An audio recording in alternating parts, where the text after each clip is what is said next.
My name is Keith Abels, and I run Quetzal Farm with Kevin McEnnis.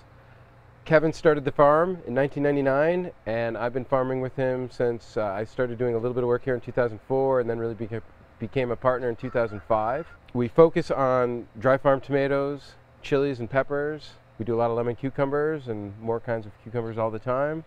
We have 10 acres here at this site. We have 10 acres of apples and some vegetable ground up in Occidental. And this is our farm, Quetzal Farm. So because we're such a late wet area, we rely a lot on transplants. So we produce all of our own transplants. We don't buy any transplants from the outside. And we do most of the seed sourcing is a little more complicated for the varieties we have, so we can't really source stuff. And there isn't really anyone who does production in this area that would work at a price for us. So production, seed starting. Yeah. So we've kind of developed our own system here, and this it's a great greenhouse we had. This is only a couple years old. I've had some really interesting peppers come out of seed saving, but unfortunately the quality hasn't really been that good. And it's been difficult because we've had seed companies stop carrying lines. The gypsy pepper this year has been almost impossible to get, and the seed companies are selling all the seed to Europe because they're paying a higher price. And it's just not available in America anymore. So everything starts out in here, and then we start moving things out into the shade to harden off and get accustomed to the outside world in a little more harsh conditions.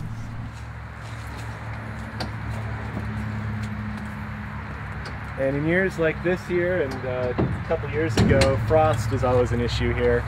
We're in a low valley, so sometimes we have to move our plants into the hoop house, or we put plastic up over that shade structure at night. But these are ready to go. This is a wet year, so we are starting to plant about a week behind schedule. Kevin focuses on the field operations and the packing. I focus on the marketing and the sales and the general business and administration of the farm. There's always paperwork. There's actually a lot of paperwork with the organic farm, but at the same time, this time of year, we have a lot of product. There's a lot of stuff to sell. It's perishable. You don't have much time to sell the types of things that we're growing. So we have something, we have it one day, we want to get it out the door the next day or maybe the day after. You got to move quick. And the way vegetables come on, they come on quick. You'll get a few boxes of something one week, maybe twice as many the next week, and the following week you might get 10 times as much. You got to open up your channels really quick, and then you got to close them down almost as fast sometimes, because a lot of times a big boom gets followed by a slowdown, and then... This farm is about 20% dry farm. We do our tomatoes down here.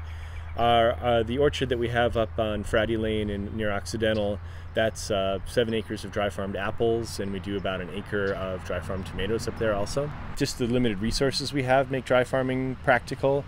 But I've also, for the climate and where we are, it's the best tomato that we can grow.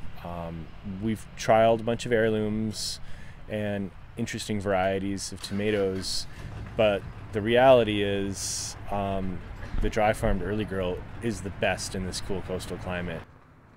We sell more to stores and distribution than to farm markets, but we are in 3 nice farm markets. We go to Saturday Berkeley, that's our biggest market. Sunday Marin is our second biggest market, and Thursday Berkeley we go to as well. That's a smaller market, but we have some of the same customers that come Saturday come to that, and we have a real following for our dry farm tomatoes, particularly in Berkeley. We sell our peppers, our mixed sweet peppers sell well there, but people really come and will buy an incredible amount of the dry farm tomatoes. So they're probably our best customers, our most dedicated customers. Oh, so do you sell any through CSAs or? Yeah, we sell to Laguna Farm CSA. We'll sell stuff to them in the peak of the season. We sold some stuff to Canvas Ranch in Petaluma. That's something that we've always liked doing. What happens is with a lot of the CSAs is they can grow the same stuff as we grow at the same time of year. But we tend to do peppers better than anybody else because that's our focus. So a lot of CSAs will grow peppers and not get enough, or they'll want to do more weeks of that. So that's something that's worked out pretty well. The bulk of our business, though, is really doing to stores and distributors. So we have Some distributors down in the Bay Area that we work with, Veritable Vegetable, they sell to a lot of different stores in California and even beyond. There's Greenleaf is a big customer that we work with, and they sell a lot to restaurants mostly. They focus on higher end restaurants, and they like a lot of our products because we grow a lot of specialty sort of niche types of vegetables. We sell a lot direct to Whole Foods actually. We work with Whole Foods Sebastopol and Santa Rosa very regularly. We're there, twice a week on deliveries. When we have more product, we go to Petaluma, we go to Mill Valley, we go to San Rafael. We're already selling to San Rafael. It's on our way to market Thursday, so we drop off some items there, and they're real strong buyers. That store is maybe the biggest produce buyer of all the Whole Foods in the North Bay area. So they have the capacity to move a lot of product, and they especially like our mixed sweet peppers. They buy tons. They'll buy, 300 pounds a week on a big week. We make more money on the fresh sales at this point. The drying is another step. It's about 1/7 of the fresh weight, so we lose, 6/7 of our product in the drying process. So even though the price per pound seems high, we're actually not making more money. A lot of the pretty high-end restaurants in the Bay Area can't get enough good dried peppers, and they're willing to pay a good price. And I'm hoping that that'll trickle down to consumers. They tend to set the trends, when Chez Panisse starts buying a lot of something and serving it on their menu, it starts popping up on a lot of other menus in other restaurants, and then, newspaper articles. Value-added products are products where you take something you're normally growing that we just sell as a fresh produce, and perhaps we have an excess of some type, or we can turn it into something that's worth more. So for instance, a lot of people who have fruit make jams. That's the sort of the classic example of value added. What we do is we have a lot of tomatoes, and a lot of times we have a lot of tomatoes at once, more than we can market, but they're great tomatoes and they make excellent sauces. So we'd spent a few years canning quite a bit at the end of the season just for our own taste and our own winter supply. And so last year we went into a commercial kitchen and we produced about 1,500 units or so of salsas, roasted tomatoes, those two items.